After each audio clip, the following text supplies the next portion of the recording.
जय श्री कृष्णा, राधे राधे। ज्योतिष एकाग्र चैनल में आप सभी का हार्दिक स्वागत, हार्दिक अभिनंदन।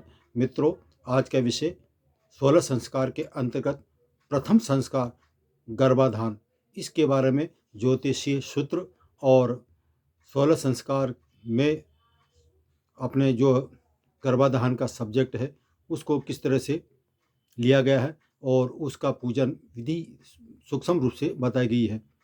गर्भाधान का मतलब ये होता है चरक संहिता, यानी कि चरक ऋषि ने जो संहिता बनाई थी उसके अनुसार पृथ्वी, वायु, आकाश, जल तत्व या आदि 5 तत्वों से आत्मा का शरीर में जीव जो होता है, जीव गुरु का कारक है, वो जीव पुरुष और स्त्री के माध्यम से गर्भ में प्रवेश करता है। वीर्य, रज और जीव, वीर्य, रज, जीव और मन का संबंध ही गर्भ कहला गया है। तो इसके विषय में मैं एक और बात बता रहा हूँ जानकारी। शुक्ल पक्ष की 10वीं से लेकर कृष्ण पक्ष की 5वीं तक ये चंद्रमा जो मन का कारक होता है, ये बलवान स्थिति में होता है। इन स्थिति में पुरुष और स्त्री जो युवा वर्ग होते हैं उनमें प्रसन्नता, उल्लास और सेक्स की भावना, इस समय काम वासना ज़्यादा भड़कती है। तो इस अवधि में ये ऋतुकाल का समय हो सकता है। और इसमें गर्भाधान के लिए मैं एक और बात बता रहा हूँ कि इसमें कुछ नक्षत्र होते हैं, उस नक्षत्र को ध्यान में रखते हुए यह कार्य किया जाना चाहिए। हर मनुष्य का जो जन्म लेता है उसका परम कर्तव्य है कि अपने संतान उत्पत्ति का कार्य करे। इसके लिए किसी ज्योतिषी से राय लेकर और शुभ दिन निर्धारित किया जाना चाहिए। स्त्री की एएमसी के उपरांत किस अवधि में ये कार्य किया जाता है उससे पहले नक्षत्र का जानकारी देता हूँ। अश्विनी, रोहिणी, मृगशिरा, हस्ता, चित्रा, स्वाति ये नक्षत्र हैं। इन नक्षत्रों में गर्भाधान का कार्य किया जा सकता है। इसके अलावा चंद्रमा, गोचर में चंद्रमा स्त्री हो या पुरुष, दोनों के चंद्रमा देखते हुए चौथा और 8वां, 12वां, 4, 8, 12वां चंद्रमा नहीं होना चाहिए।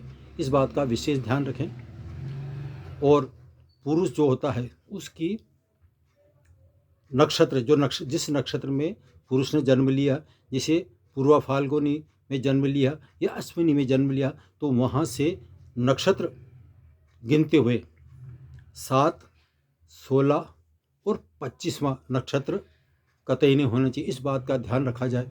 यदि आप संतान को गुणवान, तेजस्वान, बुद्धिमान, ओजस्वी, तेजस्वी और आगे जाकर प्रतिष्ठित बने, सारी बातों को ध्यान में रखना है, तो मेरी इस बातों को आपको ध्यान में रखना पड़ेगा। सबसे पहले मैंने आपको नक्षत्र बताए, उसके बाद में पुरुष के जो है वो नक्षत्र, जिस नक्षत्र में जन्म लेता है उससे गिनने पर 7वां, 16वां और 25वां यह नक्षत्र को त्याग देना चाहिए। संक्रांति पर्व त्यागना चाहिए और कोई भी अमावस्या, पूर्णिमा और शुभ किसी का पर्व हो तो उसको भी वर्जित है। यहाँ तक कि पंचक के अलावा ये मृत्यु योग हुआ, दुर्योग हुआ, जितने भी खराब योग है उनको टालते हुए चंद्रमा का ध्यान रखें, दोनों स्त्री पुरुष के। और लग्न और चंद्रमा कुंडली बनाए, जैसे ज्योतिषी बता सकता है, पंडित बता सकता है।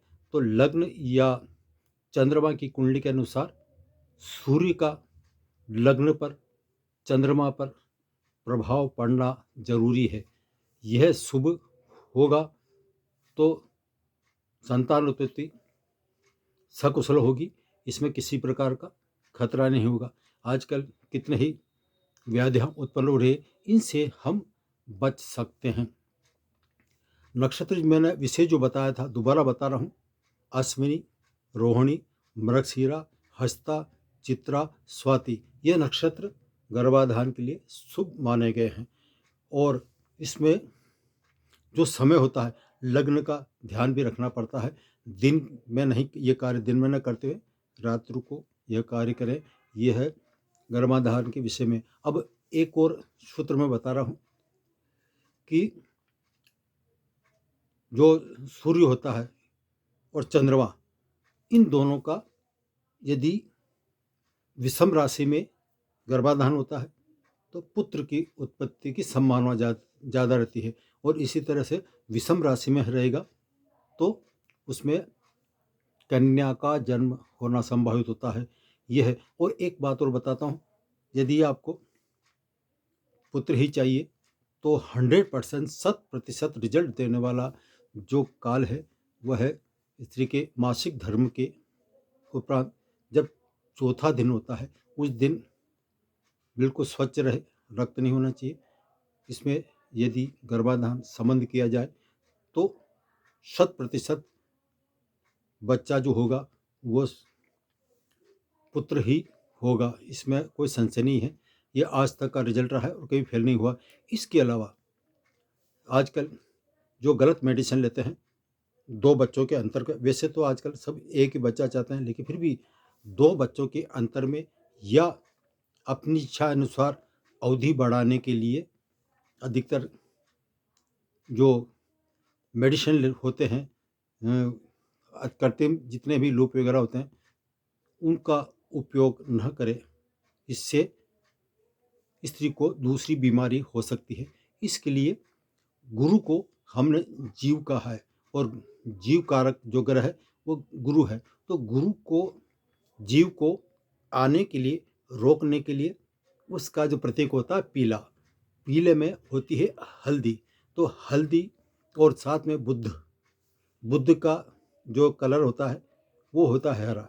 इसलिए इसमें यदि आप गैप करना चाहते हैं तो उसके लिए जीव कारक गुरु का जो हल्दी होती है उसका प्रयोग जब एमसी आती है उसके 4 दिन बाद नियम से किया जाता है तो 100% उसमें आपका गैप होगा, किसी प्रकार से गर्भ नहीं ठहरेगा। ये मेरा दावा है।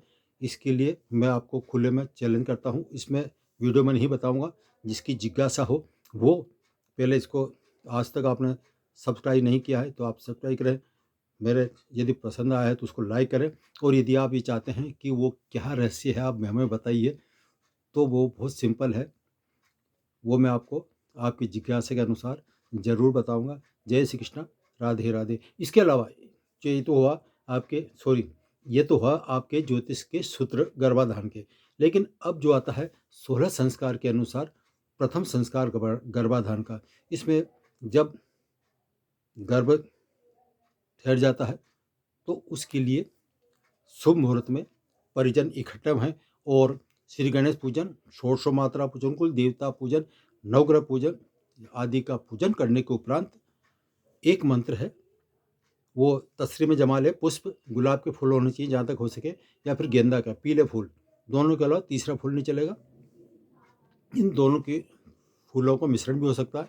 जितना परिवार में जितना परिजन है उनको बिठाया जाए और बिठाने के बाद में गर्भवती महिला जो स्त्री है उसको, जो जीव पल रहा है, उसका गर्भाधान संस्कार किस तरह किया जाता है। एक तसरी में थोड़ा पुष्प रख लें और सबको थोड़ा परिजनों को वितरित कर दें। और परिजन वाले और खुद महिला जो गर्भ ठहरा हुआ है वो 5 बार, सिर्फ 5 बार ओम भूर्भुवः स्वः इन पंचाक्षर मंत्रों का पूर्ण श्रद्धा से मानसिक कहें या जोर से बोलें, आप सभी परिजन जाप करें। और जाप करने के बाद में गर्भिणी स्त्री को हाथों में उस पुष्प, सब परिजन जो है सब उसके हाथों में वो पुष्प रख दें।